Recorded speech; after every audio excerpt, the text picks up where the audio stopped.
পড়তে চলে যাও।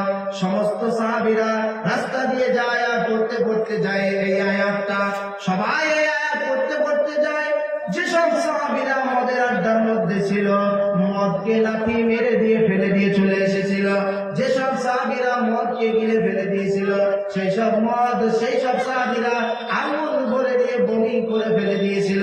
যেসব মানুষেরা মদের কারখানার মধ্যে বসেছিল, সেই সব মানুষেরা মদের কারখানাকে ভেঙে দিয়ে চুরমার করে দিয়ে চলে এসেছিল।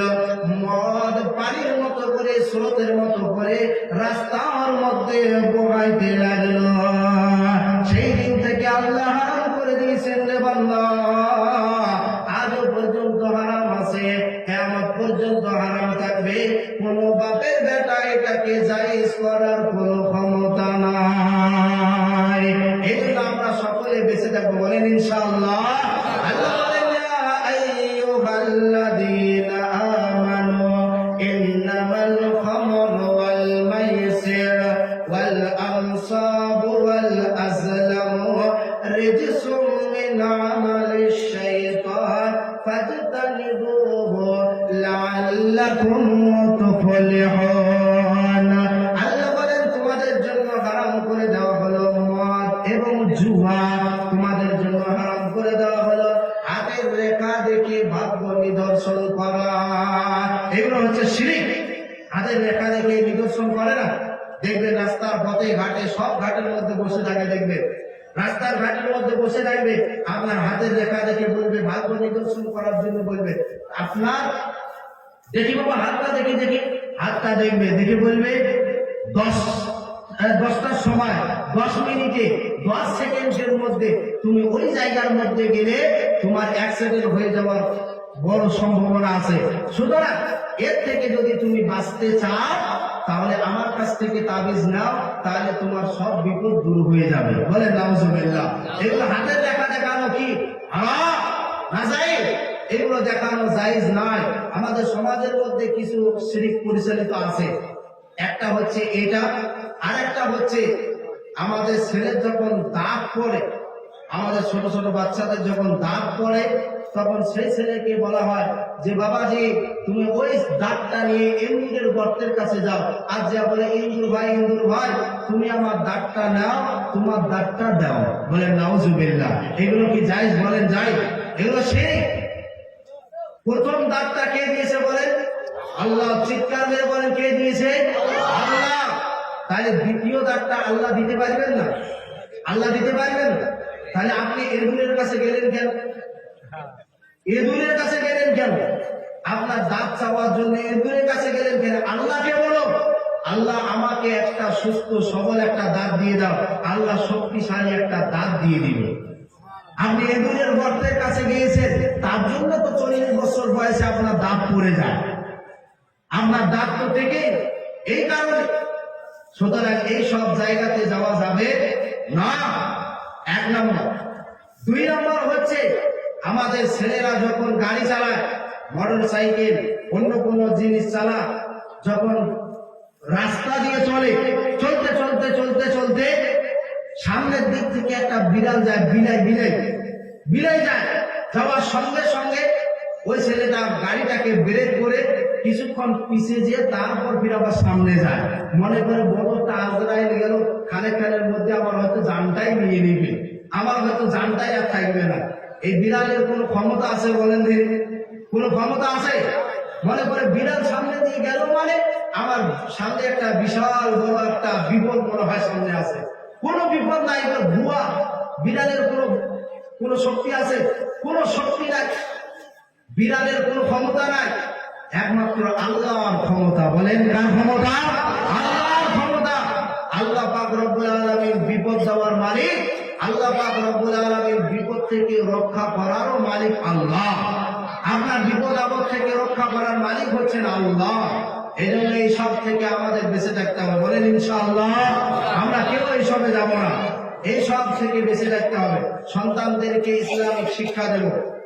এইসব ইঁদুরের গর্ত টর্ত নিয়ে যাই কেন? ইসলামিক শিক্ষা দেব। ইঁদুর কিছু দিতে পারে না, এগুলো হচ্ছে শিরক। আর একটা পরিচালিত আছে, বলা হয়, মা বোনরা বেশি বলে, শনিবারের দিন কিছু করো না, শনিবারের দিন করলে ছেলেদেরকে নিষেধ করে শনিবারে বিদেশে যেও না, শনিবারের দিন গেলে তোমার কপালে শনি লাগবে, ইনকামই হবে। তাদেরকে বলা হয় বিয়ে লেগেছে একটা কন্যা, তো হুজুরকে দাওয়াত দিয়েছে শনিবারের দিন। তা ঠিক আছে, শনিবারের দিন যাবো তাই বলেছে। তার মা আবার নিষেধ করেছে শনিবারের দিন দেওয়া যাবে না, কারণ শনিবারের দিন দিলে কপালে শনি লাগবে, তাহলে আমার মেয়েটার হয়তো একেবারে সংসারটাই ভেঙে যাবে। মৌলানা সাহেবকে ফোন করে বলে শনিবারের দিন ডেটটা ক্যান্সেল হয়েছে, এই জন্য আপনাকে সোমবারের দিন আসতে হবে। সোমবারের দিন বিয়ে হয়েছে, হওয়ার পর কিছুক্ষণ পরে ফের আবার ফোন করছে, খবর তো বলছে হুজুর আমার বোনের যে বিয়ে হয়েছে সোমবারের দিন, তার জন্য আমার বোনের বিয়েটা ভেঙে গিয়েছে। তো তোর মা বলছিল শনিবারের দিন করলে শনি লাগবে, তাহলে সোমবারের দিন করলে শনি লাগলো কি করে? শনিটা লাগলো কি করে? বাড়ির মধ্যে কোনো কিছু করা যাবে না শনিবারের দিন, শনি লাগবে কপালের মধ্যে। তাদেরকে বলবেন তোমার বাপ যদি শনিবারের দিন মারা যায় তাহলে তোর বাপের কি হবে অবস্থা, তাহলে চিন্তা করো। তোর বাপ তো কবরের মধ্যে, তো শনির মধ্যে থাকবে। এই জন্য ইনশাআল্লাহ এই সব থেকে আমাদেরকে বেঁচে থাকবে, বলেন ইনশাআল্লাহ। আল্লাহ পাক আমাদেরকে কবুল করো। আল্লাহ বলেন ইয়া আইয়ুহাল্লাযীনা আমানু ইন্নামাল খামরু ওয়াল মাইসির ওয়াল আনসাবু ওয়াল আজলামু রিজসুম মিন আমালিশ শাইতান ফাজতানিবুহু লাআল্লাকুম তুফলিহুন। আল্লাহ বলেন তোমাদের জন্য হারাম করা হলো, তোমাদের জন্য নিষিদ্ধ করা হলো, তোমাদের জন্য হারাম করা হলো, তোমাদেরকে হারাম করা হলো মদ, জুয়া এবং তোমাদের হাতের রেখা দেখে ভাগ্য নিদর্শন করা, কোনখানে আল্লাহ বাদ দিয়ে কোনখানে মান্যত করা, এগুলো হচ্ছে শয়তানি কাজ। এগুলোতে খবরদার কেউ যাবেন না, বলেন ইনশাআল্লাহ। আমরা কেউ যাব না, বলেন ইনশাআল্লাহ। আল্লাহ রাব্বুল আলামিন এই জন্য আল্লাহকে ভয় করে চললে বাবা, খবরদার মদের আড্ডায় জুয়ার আড্ডায় থাকবে না। মদ খেলে সংসারকে নষ্ট করে দেয়, জুয়া খেললে সংসারকে নষ্ট করে দেয়, মদ খেলে শরীরটাকে নষ্ট করে দেয়। কিয়ামতের দিন আল্লাহ পাক রব্বুল আলামিনের নবী বলেন কিয়ামতের দিন ওই মদখোরের শাস্তি কঠিন হবে। কিয়ামতের দিন আল্লাহ পাক রব্বুল আলামিনের সামনে দাঁড়াবে ওই মদখোরের মধ্যে শরীরের মধ্যে মাংস বস্তু কিছুই থাকবে না। মানুষেরা দেখবে আর বলবে এ কেমন ব্যক্তি, এ কেমন মানুষ, মানুষের মধ্যে মাংস নাই, কিছুই নাই। মানুষেরা বলবে দুনিয়ার মধ্যে মদ খেয়েছিল, সুদ খেয়েছিল, তার জন্য আল্লাহ তার শরীর থেকে মাংস খুলে নিয়েছে। শরীর মাংস ছাড়ায় মাংসবিহীন শরীর আল্লাহ পাক রব্বুল আলামিন খুলে দিবে। কঙ্কাল যাকে বলা হয়, হাড় হাড্ডি থাকবে, কিচ্ছুই থাকবে না, শুধুমাত্র মানুষটা দাঁড়িয়ে থাকবে। মানুষেরা দেখে তাকে নিন্দা জানাবে, মানুষেরা দেখে তাকে নিন্দা করবে, মানুষেরা দেখে তাকে খারাপ বলবে। তার সেই দিন ঠিকানা হবে জাহান্নাম। আমার নবী সাল্লাল্লাহু আলাইহি ওয়াসাল্লাম বলেন কোন ব্যক্তি যদি একবার মদ পান করে 40 দিন পর্যন্ত তার শরীরটা নাপাক থাকে, কোনো কিছু ইবাদত করলে ইবাদত কবুল হয় না। আল্লাহর কাছে যদি তওবা করে আল্লাহ পাক রব্বুল আলামিন তওবা কবুল করে নেয়। নবীজি বলেন যদি দুবার পান করে 40 দিন পর্যন্ত তার শরীরটা নাপাক থাকে, যদি আল্লাহর কাছে তওবা করে তওবা কবুল হয়ে যায়। 3 দিন যদি পান করে নবীজি বলেন আল্লাহ পাক রব্বুল আলামিনের কাছে যদি তার 40 দিন পর্যন্ত তার শরীরটা নাপাক থাকে, কোনো কিছু ইবাদত কবুল হয় না, কোনো কিছু আল্লাহ বিল্লাহ কোনো কিছু কবুল হয় না। নবীজি বলেন 3 দিনের দিন আল্লাহর কাছে যদি তওবা করে আল্লাহ কবুল করে নেয়।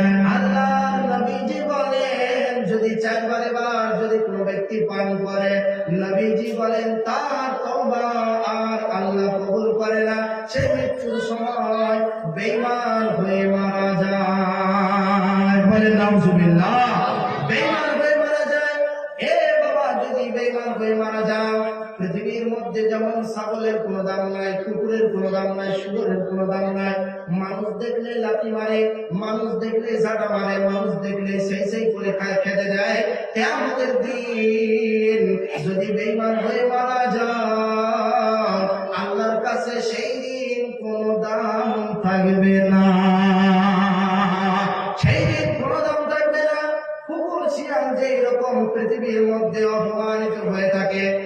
মালয়েশিয়ায় যে রকম করে মানুষের লাঠি ঝাঁটা খেয়ে থাকে, কিয়ামতের দিন সেই দিন মানুষেরা লাঠি ঝাঁটা খেয়ে থাকবে যারা বেঈমান হবে। আর যারা ইমানদার হবে, ইমানদার ব্যক্তিদেরকে আল্লাহ পাক রব্বুল আলামিন সম্মান দিবেন।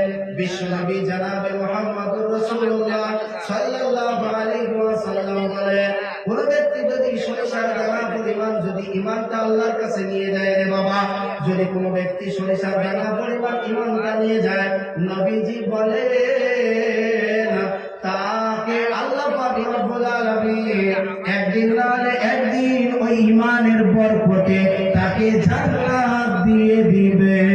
বলে সুবহানাল্লাহ। এজন্য আমরা ঈমানদার হয়ে মারা যেতে চাই না বেঈমান হয়ে মারা যেতে চাই? আমরা সকলে ঈমানদার হয়ে মারা যেতে চাই, ঠিক না বেটি? বলে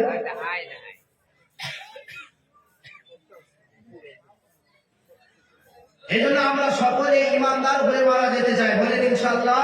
আল্লাহ পাক যেন আমাদেরকে ঈমানদার হয়ে মারা যেতে যাওয়ার তৌফিক দান করে। সকলে বলে আল্লাহুম্মা আমিন। আমরা সকলে যেন ঈমানদার হয়ে মারা যায়। বেঈমান হয়ে যদি মারা যাও না, তাহলে তোমাকে নর্দমায় ফেলা ছাড়া আর কোনো উপায় থাকবে না। আল্লাহ পাক রব্বুল আলামিনের কাছে তোমার কোনো দাম থাকবে না। ঈমানের বিরাট বড় দাম।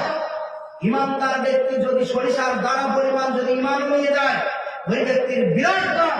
কিয়ামতের দিন একজন বেঈমানের হাজার হাজার বেঈমানের থেকে আল্লাহ পাক রব্বুল আলামিনের কাছে একজন ঈমানদারের হাজার হাজার হাজার হাজার গুণ মূল্য। বলেন সুবহানাল্লাহ। এই জন্য এই পৃথিবীর মধ্যে আল্লাহ পাকের রাসূল বলেছেন, বিশ্ব নবী বলেছেন, এই পৃথিবীর মধ্যে আল্লাহ পাক রব্বুল আলামিনের কোন একজন বান্দা যদি একজন আল্লাহ আল্লাহ আল্লাহ আল্লাহ বলনেওয়ালা লোক থাকে, ঈমানদার যদি থাকে, এই পৃথিবীটাকে আল্লাহ পাক রব্বুল আলামিন ওই একজন ঈমানদার ব্যক্তির দ্বারাতে আল্লাহ গোটা পুরো কায়নাতকে টিকে রাখবে। বলেন সুবহানাল্লাহ। তাই কতটা মূল্য ওই একজন ঈমানদার ব্যক্তি। এ বাবা, পৃথিবীর মধ্যে আমাদের জন্যই বেঈমানেরা খেতে পাচ্ছে। আপনারা হয়তো ভাবছেন আমরা এত নামাজ আদায় করি, আমরা এত রোজা আদায় করি, কিন্তু আল্লাহ তো বেঈমানদেরকে বড়লোক বানিয়ে দিচ্ছে।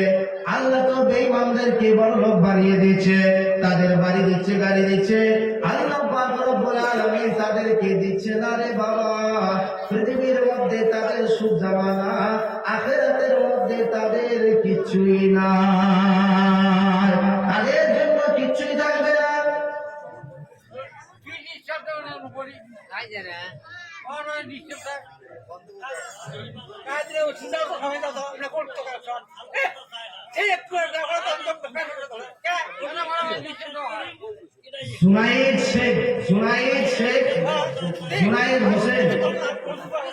জুনায়েদ হোসেন প্রধানী সন্ধ্যে থাকি নাই, তার মা বাবা খুঁজে বেড়াচ্ছে। এই স্টেজের মধ্যে যদি ছেলেটাকে খুঁজে পান, অবশ্যই যেন স্টেজের মধ্যে হাজির করে দিবেন। হে বাবা, পৃথিবীর মধ্যে ছিল একটু শর্ট টাইম, অবশ্যই ওনাদেরকে দিতে হবে।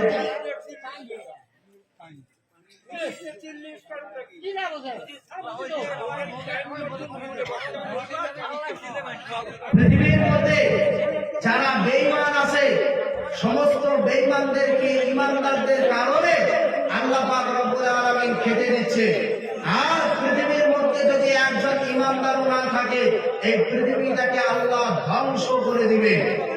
গোটা পৃথিবীটাকে ঈমানদারদের জন্য খেতে দিচ্ছে। এ বাবা, কারো যদি বিয়ে হয়, আপনাদের মধ্যে যদি কারো বিয়ে হয়, বিয়ে বাড়ির মধ্যে যদি বর বলে যে আমি আজকে যাব না বিয়ে করতে, আমার শ্বশুরাবা অনেকগুলো খাবার দাবার আয়োজন করেছে, অনেক খাবার দাবারের আয়োজন করেছে, তোমরা সকলে মিলে যে বরযাত্রীরা খেয়ে আসো, তোমরা সবাই মিলে যাও, যে আমার শ্বশুর আব্বা যতগুলো খাবার তৈরি করেছে সেই শ্বশুর আব্বার খাবারগুলো তোমরা সবাই মিলে যে খেয়ে আসো, আমি আজকে তোমাদের বিয়েতে বিয়ে করতে যাব না। বলেন দেখি, সমস্ত বরযাত্রীরা যারা আসবে, যারা বরের পক্ষ হয়ে যারা বিয়ের মধ্যে আসে, বর যদি না আসে, কন্যার বাপ তাকে কে তাদেরকে কি খেতে দিবে? কখনো খেতে দিবে? বলবে দুই হ বাড়ি থেকে বাইরে হ, কুকুরকে দেবো তাও ভালো, তা তোদেরকে দিব না। বলবে না? বলবে না? বলে কুকুরকে দেবো তাও ভালো, কিন্তু তোদেরকে দেবো না। বর নয় আমরা খেতে এসেছি, কিন্তু একজন যদি বর মানুষ যায়, যদি শত শত বরযাত্রীও যায়, ওই একজন বরের কারণে গোটা বরযাত্রী সমাজটা সম্মান পায়, মর্যাদা পায়। ঠিক না বেঠিক বলেন? গোটা বরযাত্রীরা সম্মান পায়, মর্যাদা পায়। এই জন্য পৃথিবীর মধ্যে আল্লাহ পাক রব্বুল আলামিন ইমানদারদের কারণে এই পৃথিবীটাকে টিকে রেখেছেন। এ বাবা, আমরা হচ্ছি বর, আর পৃথিবীর মধ্যে যারা আছে বেঈমান, তারা হচ্ছে বরযাত্রী। বর না গেলে যেরকম খেতে দেয় না, পড়তে দেয় না, কিছুই দিবে না, দূর দূর দূর দূর করে তাড়িয়ে দিবে, সেই রকম করে এই পৃথিবীর মধ্যে যদি ইমানদার না থাকে, আল্লাহ পাক রব্বুল আলামিন মুহূর্তের মধ্যে এই পৃথিবীটাকে ধ্বংস করে দিবে। পৃথিবীর মধ্যে কিছুই থাকবে না। এই জন্য ইমানদার হয়ে যান রে বাবা, পৃথিবীর মধ্যে আল্লাহকে ভয় করনেওয়ালা হয়ে যান। আল্লাহ পাক রব্বুল আলামিন ইমানদারদের মর্যাদা অনেক বেশি দিয়েছেন। ইমানদার হয়ে যদি যেতে পারেন, আল্লাহ পাক রব্বুল আলামিন ঘোষণা দিচ্ছেন, ইন্নাল্লাযীনা আমানু ওয়া আমিলুস সালিহাতি কানাত লাহুম জান্নাতুল ফিরদাউসি নুজুলা। আমার আল্লাহ পাক রব্বুল আলামিন বলেন, তোমরা যদি দুটো কাজ করে আসতে পারো, এক নম্বর হচ্ছে ঈমান, আর দুই নম্বর হচ্ছে আমলে সালেহ।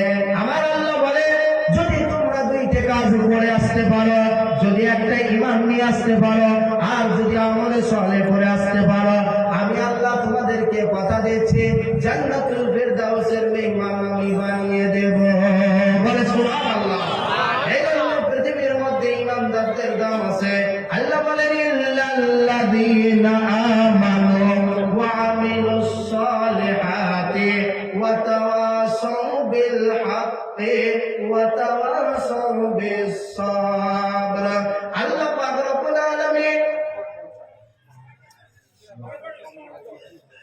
আল্লাহ পাক রব্বুল আলামিন এই জন্য বলেন যে যারা ঈমান এনেছে, আমলে সালেহ করেছে, আল্লাহ পাক রব্বুল আলামিন কিয়ামতের দিন তাদেরকে জান্নাতুল ফিরদাউস নসিব করে দিবে। এজন্য সকলে আমরা ঈমানদার হব, বলেন ইনশাআল্লাহ। আর পাপের কাজে কখনো যাবে না, বলেন ইনশাআল্লাহ। আল্লাহ পাক রব্বুল আলামিন আমাদেরকে শোনার থেকে বেশি বেশি আমল করার তৌফিক দান করুন। সকলে বলি আল্লাহুম্মা আমিন। আমার বন্ধুগণ, আমার ভাইরা, প্রিয় ভাই সব, আমার কথাবার্তার মধ্যে, বয়ানের মধ্যে যদি কোনো ভুল ত্রুটি হয়ে থাকে, আপনারা সকলে মাফ করে দেবেন। আর আপনারা সকলে আমার পরিচয় শুনেছেন। আমার বাড়ি হচ্ছে নালিয়া গ্রাম, নাজর। আমি হচ্ছে আহাদের বেটা। আপনারা সকলে আমার জন্য দোয়া করবেন, আল্লাহ যেন আমাকে ইনশাআল্লাহ আপনাদের দ্বারে নিয়ে আসে, বলেন ইনশাআল্লাহ।